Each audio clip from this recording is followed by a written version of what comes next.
that's greater than us, that's sitting here. Remember the thing with David, when David went into the temple and he shouldn't have eaten the shewbread and all of that, but he did?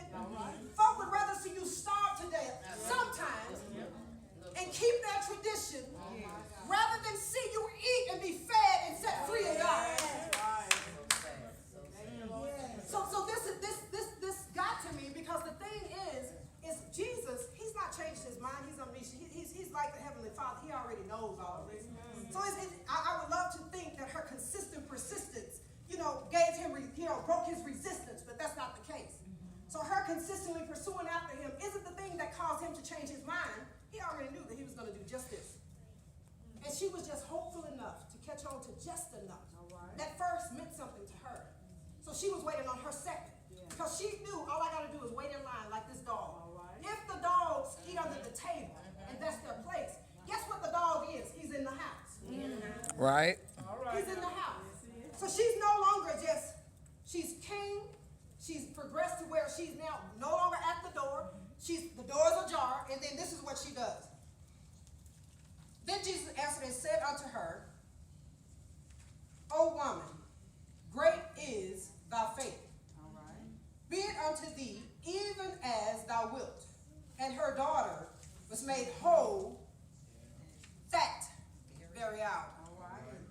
So she's gone from asking him initially, Son of David, oh Lord, have mercy on me. It was just a familiar slogan, something she had heard in the city when she heard about how Jesus healed people. You know how we do. What did you say? He said, oh Lord, Son of David, have mercy on me. What did he do? He healed the man. You heard the woman talking about the issue of blood. We look and we honestly think that that's the only account in the Bible where that happened. It isn't. The issue of blood, maybe. But when it came down to touching the hems of their garments, they were delivered. They were set free. And see, this set free and delivered, this is not the same thing as just curing only the affected body. Right? So the need that she had, it really goes beyond just physical. It's spiritual. When Jesus had the man, he held his hand and he told him, when the Pharisees were fighting with him, he said, take up your bed and walk. Here's the thing. That man was whole. When you are made whole, through your healing sometimes comes your salvation. If you're serious with God, right. What God wanted was her, out of her desperateness, to come to him sincerely. So that he didn't just fix the issue with her daughter. He was extending, and this was the beginning of the nation, of salvation being given to the nation. This was how it was introduced to the Gentiles. I would love to have been that person that stood fast so that we as a whole could have gained. All of you sitting in this room ain't none of y'all Jews. That's right. So this is how you got to your area of life where you're able and afforded salvation. All right now. And notice this. This is the whole open.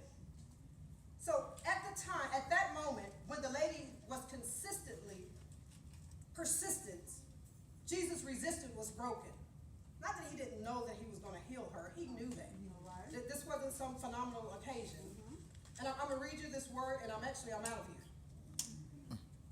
And 7:7 in Matthew says, ask and it shall be given you. Seek and ye shall find. Knock and it shall be opened unto you. For everyone that asketh receiveth. Who